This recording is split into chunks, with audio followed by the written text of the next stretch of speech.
Liturgia diária. Festa da Sagrada Família de Jesus, Maria e José. Primeira leitura, Eclesiástico capítulo 3, versículos 3 a 7 e 14 a 17a. Leitura do livro do Eclesiástico. Deus honra o pai nos filhos e confirma sobre eles a autoridade da mãe. Quem honra o seu pai alcança o perdão dos pecados, evita cometê-los e será ouvido na oração cotidiana.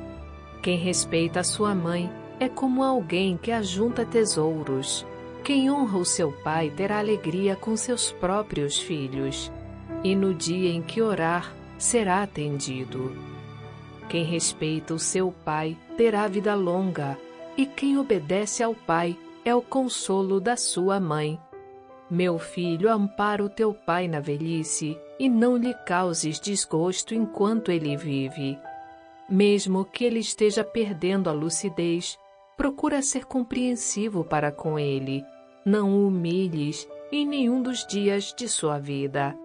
A caridade feita a teu pai não será esquecida, mas servirá para reparar os teus pecados, e na justiça será para a tua edificação.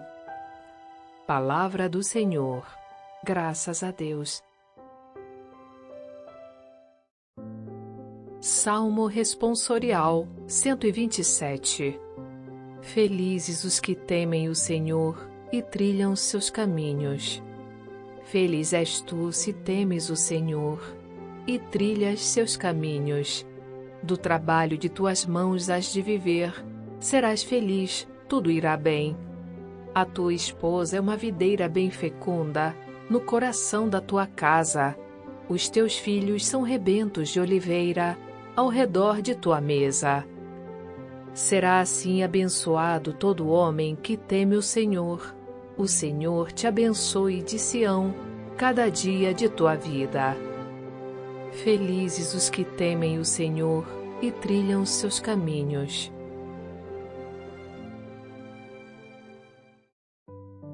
Segunda leitura, Colossenses capítulo 3, versículos 12 a 21. Leitura da carta de São Paulo aos Colossenses. Irmãos, vós sois amados por Deus, sois os seus santos eleitos. Por isso, revesti-vos de sincera misericórdia, bondade, humildade, mansidão e paciência, suportando-vos uns aos outros e perdoando-vos mutuamente, se um tiver queixa contra o outro. Como o Senhor vos perdoou, assim perdoai vós também. Mas, sobretudo, amai-vos uns aos outros, pois o amor é o vínculo da perfeição. Que a paz de Cristo reine em vossos corações, a qual fostes chamados como membros de um só corpo. E sede agradecidos. Que a palavra de Cristo, com toda a sua riqueza, habite em vós. Ensinai e admoestai-vos uns aos outros, com toda a sabedoria. Do fundo dos vossos corações, cantai a Deus salmos, hinos e cânticos espirituais, em ação de graças. Tudo o que fizerdes em palavras ou obras, seja feito em nome do Senhor Jesus Cristo. Por meio dele, dai graças a Deus, o Pai. Esposas, sede solícitas para com vossos maridos, como convém no Senhor. Maridos, amai vossas esposas e não sejais grosseiros com elas. Filhos, obedecei em tudo aos vossos pais, pois isso é bom e correto no Senhor. Pais, não intimideis os vossos filhos, para que eles não desanimem. Palavra do Senhor. Graças a Deus.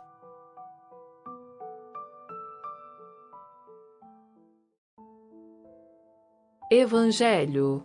Mateus capítulo 2, versículos 13 a 15 e 19 a 23. Proclamação do Evangelho de Jesus Cristo segundo Mateus.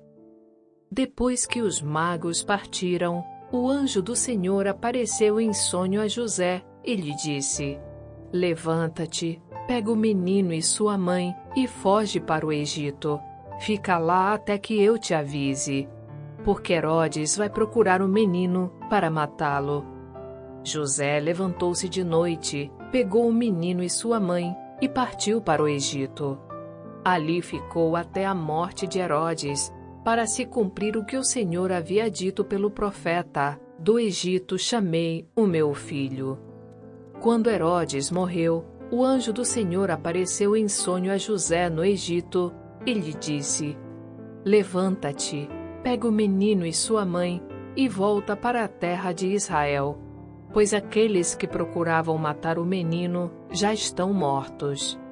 José levantou-se, pegou o menino e sua mãe, entrou na terra de Israel.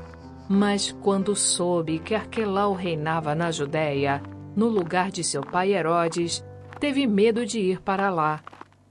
Por isso, depois de receber um aviso em sonho, José retirou-se para a região da Galiléia e foi morar numa cidade chamada Nazaré.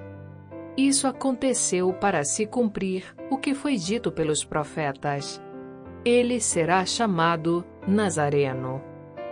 Palavra da salvação. Glória a vós, Senhor. E já está aqui o Antônio Santoro para os comentários da liturgia de hoje. Oi pessoal, oi Sônia, tudo bom com vocês? Nós estamos aqui para mais um programa conversando sobre a palavra. E eu peço a vocês, agora, deixem um like nos nossos vídeos, deixem um comentário nos nossos vídeos, se inscrevam no nosso canal, compartilhem o nosso trabalho com outras pessoas. Essa é a melhor maneira de vocês nos ajudarem a evangelizar. Faça isso agora, antes de ouvir o programa, para que vocês não se esqueçam no final. Hoje, logo depois do Natal, nós celebramos a festa da Sagrada Família. E nós temos nessa festa, gente, a família de Jesus como um modelo, como um exemplo a ser seguido pelas nossas famílias. As leituras de hoje também falam sobre a família. Elas têm a intenção de nos ajudar a construir e sustentar famílias que sejam felizes, harmoniosas, compreensivas, que sejam lugares onde as pessoas se encontram e não pontos de partida onde as pessoas começam a se afastar umas das outras. Reflitamos bem nessas questões na nossa liturgia de hoje. A nossa primeira leitura é tirada do livro do Eclesiástico, também conhecido como livro de Siraque ou livro de Ben-Sira. Nós podemos encontrar essas denominações em diferentes edições da Bíblia, mas todas elas são variações de títulos do mesmo livro. Este livro, gente, é um livro de característica essencialmente sapiencial e compõe o grupo de livros da Bíblia, que são conhecidos como livros sapienciais. São eles os livros de Jó, Salmos, Provérbios, Eclesiastes, Cântico dos Cânticos, Eclesiástico e o livro da Sabedoria. A intenção do livro do Eclesiástico, da mesma forma que todos os outros livros sapienciais, é propiciar às pessoas um rumo, através de um conjunto de dicas, de conselhos, que tem por objetivo tentar mostrar a elas como se pode viver uma vida de maneira sábia, de maneira feliz. O autor do livro é um sábio chamado Jesus Ben-Sira, que viveu por volta da metade do século II a.C. Nessa época em que um povo conhecido como Seleucidas dominava a região da Palestina, foi muito difícil para o judaísmo, uma vez que os Seleucidas impunham aos judeus, agressivamente os valores da sua cultura, os valores da cultura helênica. Essa foi uma época muito difícil para os judeus. Muitos deles acabaram por abandonar as suas tradições e assumiram os valores helênicos. Com a cultura judaica correndo sérios riscos, surge Jesus Ben-Sira, que escreve esse livro visando justamente preservar as tradições, a religião e as raízes do seu povo. Ele procura mostrar que é através da sabedoria de Israel e pelo respeito à sua fé, aos seus valores, que tanto judeus como helênicos poderiam descobrir o caminho mais seguro para a felicidade. No trecho do livro que a gente leu hoje, a gente vê uma série de conselhos que são dados aos filhos, uma série de recomendações que eles deveriam se atentar em relação aos seus pais. A gente vê no texto por 5 vezes a palavra honrar. Essa palavra nos leva lá para os tempos do Monte Sinai, onde Moisés recebeu as tábuas da lei. Logo a gente lembra, do mandamento que diz honrar pai e mãe. Mas o que significa exatamente honrar os pais? Quando as tábuas da lei foram dadas a Moisés, a palavra utilizada para honrar foi kabad, que tem o significado de dar peso, dar glória, dar importância. Então, gente, honrar os pais nada mais é do que reconhecer o valor que eles têm, a sua importância, perceber que eles são, na vida dos filhos, instrumentos de Deus. E baseados nessa definição, nesse entendimento, a gente percebe que todos nós, filhos, precisamos reconhecer que os pais são um instrumento através do qual Deus nos concedeu a vida. E a gratidão que devemos ter a eles não deve ficar apenas no campo do pensamento, no campo do nosso imaginário. Ela deve se transformar em atitudes realmente práticas, que o autor do livro do Eclesiástico deixa bem claras, quando ele coloca essas atitudes na vida cotidiana das pessoas. E quais seriam as atitudes, Amparar os pais na velhice, não abandonar nem desprezar os seus pais, não inventar nenhuma desculpa para não dar assistência, tanto material quanto espiritual para eles, porque eles não mediram esforços para nos dar essa mesma atenção quando nós éramos pequenos, mesmo que muitas vezes tivessem recursos muito mais limitados do que aqueles que nós temos hoje. Nós devemos dar também atenção aos nossos pais. Nós devemos ouvir o que eles têm a dizer para a gente. Não nos colocarmos no lugar de pessoas inacessíveis, que depois de crescidas não necessitam mais ouvir o que eles têm a nos dizer. Nós devemos levar em conta os anos de vida e de sabedoria que eles têm a mais do que a gente, porque dessa forma sempre vamos ter como aprender algo a mais com as suas orientações e com os seus conselhos. E se eles não forem mais capazes de nos aconselharem, de nos orientarem, porque alguma limitação da vida está impedindo isso, uma doença talvez, nós devemos ser misericordiosos com as limitações que se impuseram a eles. Nós devemos tratar eles com carinho, com amor, com compreensão, sabendo que eles, dessa maneira, estão dependendo muito mais de nós agora. Isso é honrar um pai e uma mãe. De acordo com o autor, quem agir dessa forma terá a promessa de perdão dos pecados, de uma vida alegre, longa, e será ouvido por Deus quando dirigir suas orações a Ele. Gente, que promessas lindas Deus nos faz! Que promessas lindas Deus faz para aqueles que honram os seus pais! Gente, esse texto deixa muita coisa para a gente refletir. Como é que anda a nossa gratidão para com os nossos pais?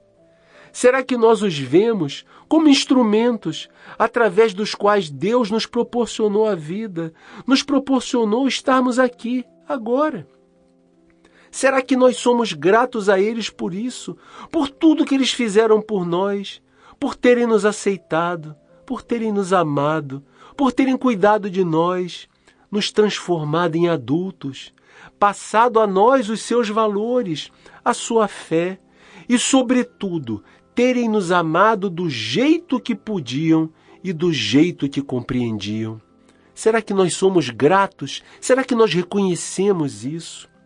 Gente, a nossa sociedade moderna, que dá tanta ênfase aos direitos humanos, à dignidade das pessoas. E isso é muito bom. Eu quero deixar bem claro isso. Mas essa mesma sociedade acaba sendo muito contraditória quando ela cria mecanismos de marginalização com as pessoas que ela considera de baixa produtividade. os que têm idade mais avançada ou alguma limitação trazida por alguma doença, têm muitas dificuldades de conseguir um emprego, são colocados de lado, mesmo sendo muitas vezes pessoas capazes ainda de prover o sustento das suas vidas, desde que lhes deem uma chance. Isso tudo sem falar naqueles que já não têm mais realmente, condições de exercer uma atividade profissional, mesmo tendo contribuído por tantos e tantos anos para a força de trabalho dessa mesma sociedade. Todos são colocados de lado. Esse pode ser o caso de muitos pais, de muitas mães. Nós devemos ter muito cuidado para também não virarmos as costas para eles, para que não os abandonemos, para que não os desprezemos, seguindo o mesmo raciocínio dessa sociedade contraditória e doente. Nós devemos honrar essas pessoas.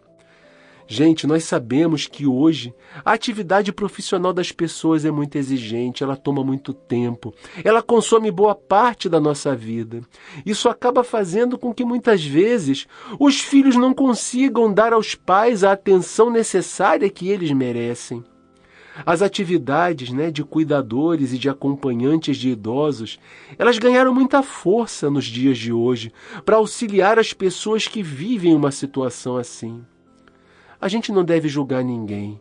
A gente não deve fazer juízo de valor sobre a vida particular das pessoas, até porque nós não os conhecemos. Mas, retiradas essas situações, nós vemos ainda muitos pais que são afastados do convívio das suas famílias por motivos meramente egoístas dos filhos, que não querem dedicar uma parte do seu tempo a eles, porque não têm paciência, porque não aturam tanta besteira que os mais velhos falam. É isso que a gente escuta. Muitos idosos acabam sendo abandonados ou colocados em instituições de longa permanência apenas por causa do egoísmo dos filhos. É claro que existem casos e casos, mas muitas vezes o egoísmo está na frente. Reflitamos bastante sobre isso. Devemos honrar os nossos pais. Um dia nós fomos a alegria deles. Não permitamos que eles partam dessa vida vendo em nós não mais a alegria, mas a decepção. Que nunca seja assim. Na segunda leitura de hoje, nós vemos um trecho retirado da carta de São Paulo aos Colossenses. Como a gente já viu, em outras ocasiões, essa carta foi escrita com o intuito de esclarecer aos habitantes de Colossos a respeito da suficiência de Cristo para a salvação das pessoas. Não era necessário a eles obedecerem a outras recomendações que eram dadas por aquelas pessoas oriundas do judaísmo, e que acabavam confundindo os que se convertiam vindo do paganismo. Tanto uns como outros já eram cristãos. Mas os de tradição judaica acabavam querendo impor aos de origem pagã muitas tradições que eles haviam trazido do judaísmo. Paulo diz que somente Jesus e nada mais é suficiente para a salvação das pessoas. O trecho que nós lemos hoje faz parte da segunda parte da carta. Depois de falar aos Colossenses sobre a suficiência de Cristo, Paulo adverte que quando a gente assume o compromisso com Jesus, a gente tem que readequar a nossa vida prática a um modo de viver que seja condizente com os ensinamentos do Evangelho. Para isso, Paulo costuma se utilizar da expressão que ele menciona, que nós devemos nos despir do homem velho, que é aquele que existia antes de aceitar Jesus no seu coração, para que a gente possa se revestir do homem novo, que é aquele que deve nascer em nós em virtude da nossa adesão a Jesus. Mas, gente, o que significa exatamente essa expressão usada por Paulo, Revestir-se do homem novo. Nós podemos entender essa expressão como uma mudança de vida que as pessoas precisam assumir depois que elas aceitam a salvação de Jesus. E aceitar Jesus é nada mais, nada menos do que se comprometer com os valores do reino de Deus. E quais são esses valores? O que eles representam na vida das pessoas? Na verdade, não é nada difícil de se entender. Para se revestir do homem novo, a pessoa precisa assumir na sua vida nos seus relacionamentos diários, na sua prática de vida, na sua vida normal. Um conjunto de valores que devem se encaixar em cada uma destas coisas. Por exemplo, misericórdia, bondade, mansidão com os irmãos, paciência nas relações, humildade, perdão de ofensas. Esse último, o perdão da ofensa, tem um destaque especial aqui. Uma vez que Jesus sempre manifestou uma grande capacidade de perdoar as pessoas. O perdão dos pecados era uma marca importantíssima do relacionamento de Jesus com as pessoas e precisa ser também uma marca constante do nosso relacionamento com os nossos irmãos. Essas exigências que aparecem na carta, que caracterizam o homem novo, elas não eram uma novidade para as pessoas daquela época, porque elas também apareciam em muitos discursos dos filósofos gregos. A grande novidade que esse ensinamento traz é que essas exigências para o cristão, elas resultam exatamente do seu relacionamento com Jesus. Viver com Jesus, viver como Jesus ensinou, aderir ao seu projeto de salvação, é necessariamente viver como ele viveu, no amor, no serviço, na misericórdia e no perdão. Depois disso, Paulo nos fornece algumas orientações para uma vida familiar que seja condizente com a aplicação prática dessas qualidades que ele havia atribuído ao homem novo. E aqui, devemos entender homem não apenas como pessoa do gênero masculino, mas como sinônimo de ser humano. Portanto, gente, Paulo recomenda que as mulheres tenham respeito por seus maridos. Já a questão da submissão, ela precisa ser entendida, gente, conforme os costumes daquela época. Nós não podemos trazer simplesmente a palavra para os dias de hoje e aplicar o entendimento que a gente possui a respeito dela 2000 e poucos anos depois de Paulo ter escrito. Ele também orienta os maridos para que amem as suas esposas e não sejam tiranos na vida delas. E isso mostra a preocupação de Paulo a respeito da maneira com que as esposas eram normalmente tratadas naquele tempo, quase como empregadas, como serviçais, como escravas dos seus maridos. Nós precisamos nos transportar para o contexto onde estes textos foram escritos, para que a gente possa compreender com profundidade o seu significado. Já para os filhos, Paulo recomenda que eles sejam obedientes aos pais. E com uma intenção quase pedagógica, ele pede que os pais não sejam muito ríspidos, muito duros, muito severos, severos demais com os seus filhos, justamente porque isso pode desanimá-los, ou seja, pode impedir que se desenvolvam plenamente. Como é ruim uma família onde os pais oprimem os seus filhos de uma tal maneira que eles acabam anulando a personalidade dos filhos. Não é diferente hoje, gente. Não era diferente naquela época. Em todos os aspectos, Paulo recomenda que a caridade, aquele amor chamado ágape, aquele amor que é marcado pela doação, pela entrega, seguindo o mesmo exemplo que Jesus nos deixou, Paulo recomenda que esse amor seja a marca principal do relacionamento entre os membros da família. Agindo dessa forma, todos os membros da família vão dar um importante passo rumo ao revestimento desse homem novo. Deu para compreender? E, gente, eu quero aqui apenas agora fazer um comentário particular que eu sempre costumo fazer quando a gente lê estes trechos de Paulo, em relação ao que ele fala a respeito das mulheres. Eu conheço muitas mulheres que não gostam desse trecho da carta de Paulo e às vezes deixam até de frequentar a igreja, deixam de ler a Bíblia por causa dele. Porque ele fala numa submissão delas aos seus maridos. Mas as mulheres precisam, ser menos severas com Paulo nesse aspecto. Gente, Paulo era um homem do seu tempo. Ele não viveu na nossa época.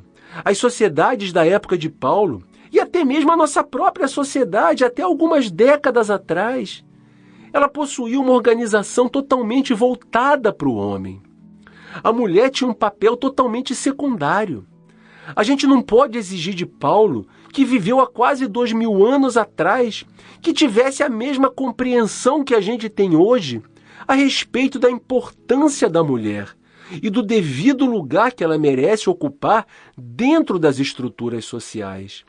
Nós devemos sim nos atentar para o fato do que ele pede.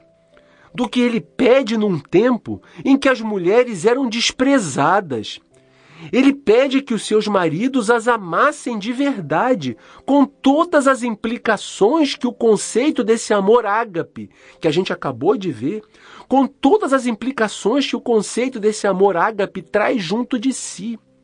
Sob esse olhar, nós vemos um homem que quer dar à mulher do seu tempo a dignidade que a sociedade não dava.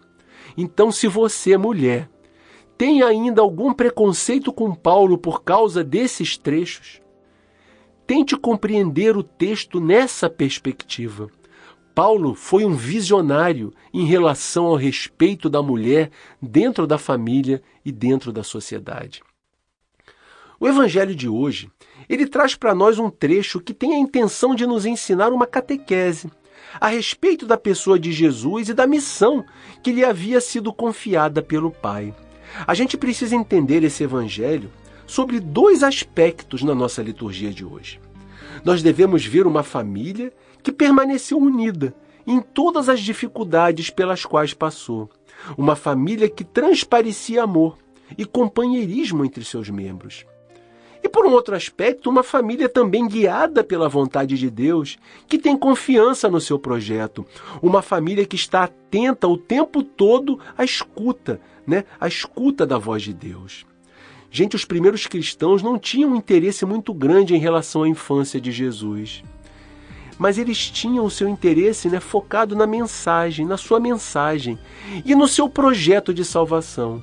Por isso nós vemos nos evangelhos, em sua absoluta maioria, escritos muito mais voltados para os eventos da vida pública de Jesus e poucas referências à sua infância. O trecho de hoje, ele faz parte do chamado Evangelho da Infância, que reúne algumas indicações históricas, mas que tem por objetivo principal proporcionar para a gente uma reflexão teológica a respeito da pessoa de Jesus. Ele tenta nos mostrar quem é Jesus. Ou seja, Mateus está muito mais interessado em nos apresentar, em nos revelar quem é Jesus, do que em fazer uma reportagem sobre a sua infância. Para isso, ele se utiliza de recursos literários, muito comuns na literatura judaica daquela época. Esses recursos incluem relatos de uma anunciação, ameaças à vida, intervenção de Deus e menção a sinais extraordinários. O importante é nós sabermos que Mateus se utiliza desses recursos partindo da figura de Jesus, querendo nos ensinar uma catequese a respeito das referências à sua infância, querendo nos ensinar, particularmente no trecho de hoje, uma catequese sobre a família. Mateus se utiliza de algumas referências ao Antigo Testamento com o objetivo de nos mostrar quem é Jesus. Ele escreve para cristãos que vinham do judaísmo. Então, dessa forma, a mensagem podia ser muito bem compreendida por eles, através desse tipo de linguagem. Ele recorre às antigas profecias para explicar quem é Jesus e qual é a sua missão. Portanto, pessoal, através dessa linguagem, Mateus nos mostra a presença constante de Deus, que conduz a família de Nazaré, que se comunica com José através dos sonhos, que revela quem é esse menino, dizendo que ele vem de Deus e que possui uma missão, a missão de dar início a um povo, ao povo de Deus, que não será limitado apenas ao povo judeu, mas a missão de conduzir esse povo não mais da terra da escravidão para a terra da liberdade, mas de uma vida de escravidão para uma vida de liberdade. Nesse dia em que nós celebramos a Sagrada Família, nós devemos ver o exemplo de uma família de uma outra época, mas que, como muitas famílias do nosso tempo, passou por crises, enfrentou dificuldades e muitas vezes contrariedades. Muitas famílias que passam por isso ficam pelo caminho, acabam se desfazendo. Eu não tenho a intenção, gente, de apontar o dedo para ninguém, porque cada um conhece muito bem a realidade em que vive. Mas nós devemos enxergar na família de Nazaré os valores necessários para que a união familiar não se rompa com facilidade. O amor solidário entre os membros, a disposição em partilhar dos riscos que os outros membros familiares estão passando. Nós temos que ver o exemplo de uma família em que cada membro renuncia ao seu comodismo e assume uma cota de sacrifício com o objetivo de que os seus membros possam continuar a viver. Uma família onde problemas não são individuais, mas onde os problemas de um são os problemas de todos. São problemas da família e onde todos estão dispostos a se empenhar para que eles sejam resolvidos.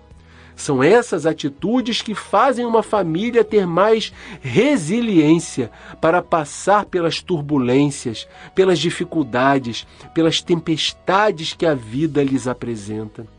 Uma família onde o individualismo dá lugar ao coletivo.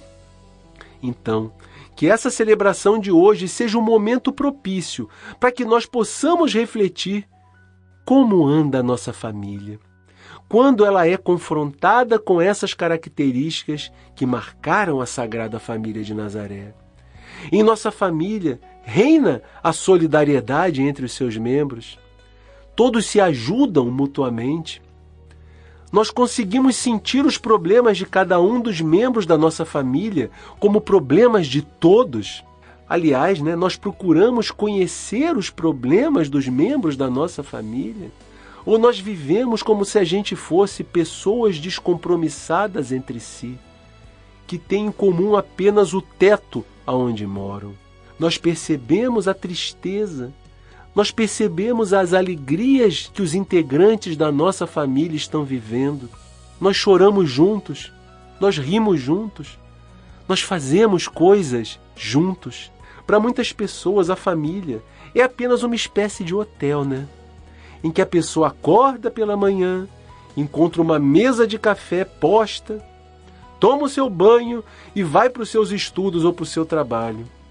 À noite, ela retorna para o hotel, janta, coloca a roupa suja para lavar, pega uma roupa limpinha, assiste um pouco de televisão, ou se ocupa com seu celular e vai dormir. No dia seguinte, tudo começa de novo. E tudo isso por um preço, na maioria das vezes muito barato. Como é que nós podemos ser felizes num ambiente assim? Como é que nós podemos fazer desse local um ambiente que nós chamamos de base da nossa sociedade? Talvez esse tipo de comportamento explique um pouco por que a nossa sociedade se encontra tão dilacerada no que diz respeito aos relacionamentos interpessoais. Se nós não conseguimos estabelecer dentro da família a nossa primeira célula de convivência comunitária, se nós não conseguimos estabelecer nela as bases de relacionamentos sólidos, como é que nós esperamos que nós estabeleçamos esses relacionamentos sólidos fora dela?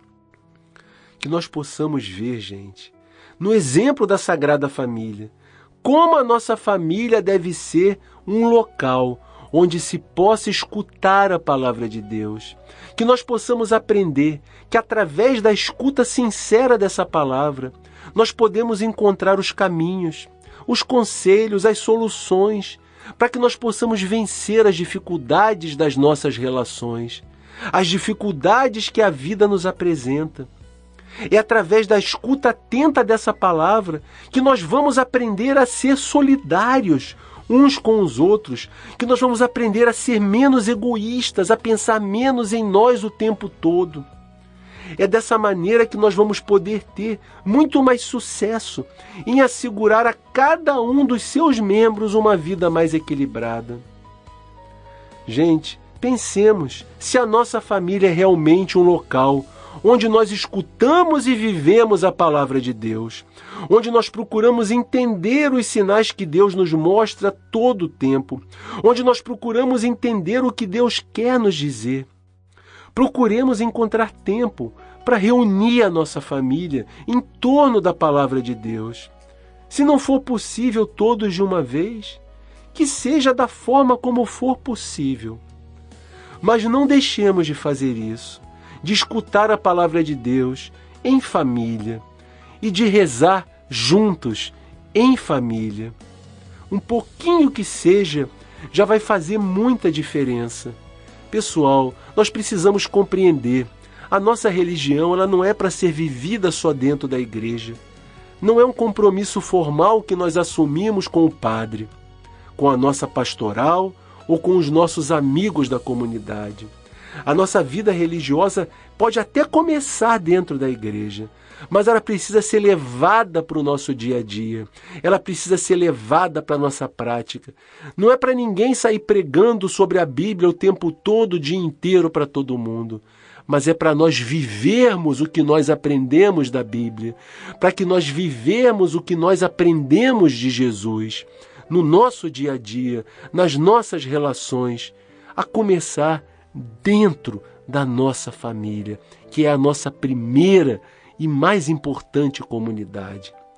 Que a Sagrada Família de Nazaré consiga transmitir para as nossas famílias os valores do reino de Deus, de que temos tanta necessidade. Muito obrigado a cada um de vocês que nos ouviu até aqui. Fiquem com Deus, um grande abraço e até o nosso próximo programa.